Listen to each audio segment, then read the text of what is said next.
Olá, pessoal! Nós vamos começar agora, então, mais uma sequência de vídeos e o assunto agora é o equilíbrio químico. Mas antes de falarmos propriamente do equilíbrio químico, a gente precisa entender um pouco sobre reações químicas e reversibilidade.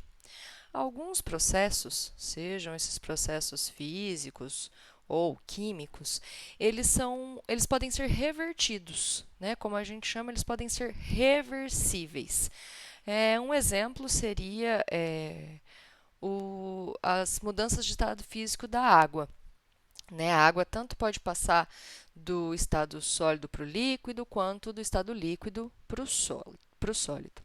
Mas a gente também precisa ter em mente que nem todos os processos são reversíveis, e aqueles que não podem retornar aos seus estados iniciais vão ser chamados de processos irreversíveis. Um bom exemplo disso seria, por exemplo, a queima de combustível. Né? Quando o etanol é queimado, ele forma gás carbônico e água, mas a reação do gás carbônico com água não produz o etanol. Então, a gente tem que entender essa diferença.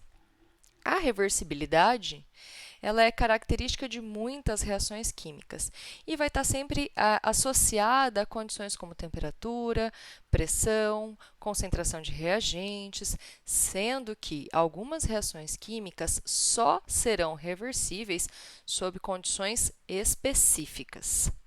Nas reações reversíveis, assim que os produtos começam a ser formados, eles começam a reagir entre si, originando novamente os reagentes. E isso acontece principalmente em sistemas aquosos e gasosos. E para indicar a reversibilidade de uma reação química, utiliza-se a seta dupla com meia ponta para cada lado. Então, sempre que a gente encontrar essa seta dupla com meia ponta para cada lado, isso é um indicativo de uma reação química reversível, porque esse sinal ele indica que a reação química pode se processar nos dois sentidos.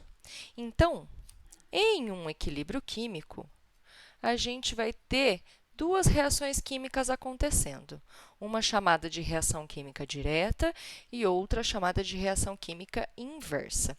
Assim, os produtos da reação direta são os reagentes da reação inversa e vice-versa. Por exemplo, vamos considerar o seguinte equilíbrio químico, onde a gente vai ter 1 mol de N2 reagindo com 3 mols de H2 para formar 2 mols de NH3. A gente vai ter duas reações se processando.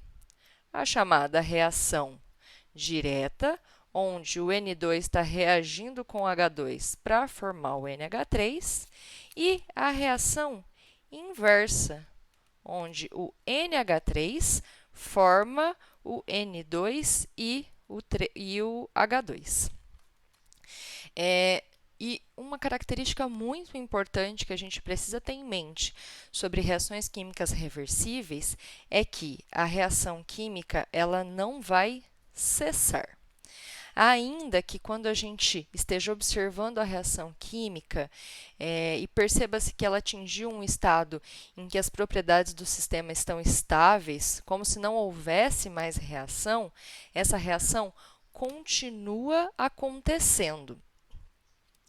E isso acontece porque aquela reação química atingiu o equilíbrio químico.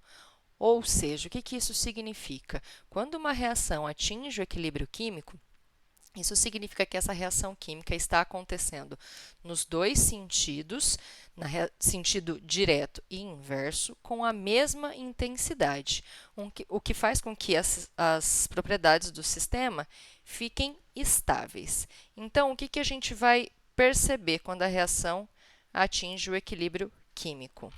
Os reagentes e os produtos são consumidos na mesma proporção em que são formados. Os reagentes e os produtos, eles vão coexistir em concentrações que não se alteram. A rapidez da reação direta é igual à rapidez da reação inversa e, por fim, as propriedades macroscópicas do sistema são constantes. E o fato dessas propriedades macroscópicas serem constantes é que nos darão essa impressão de que a reação se encerrou. Mas a gente precisa ter isso muito claro. No caso de uma reação química reversível, ainda que a gente esteja observando um estado em que existe uma estabilidade das propriedades, isso é apenas o equilíbrio químico.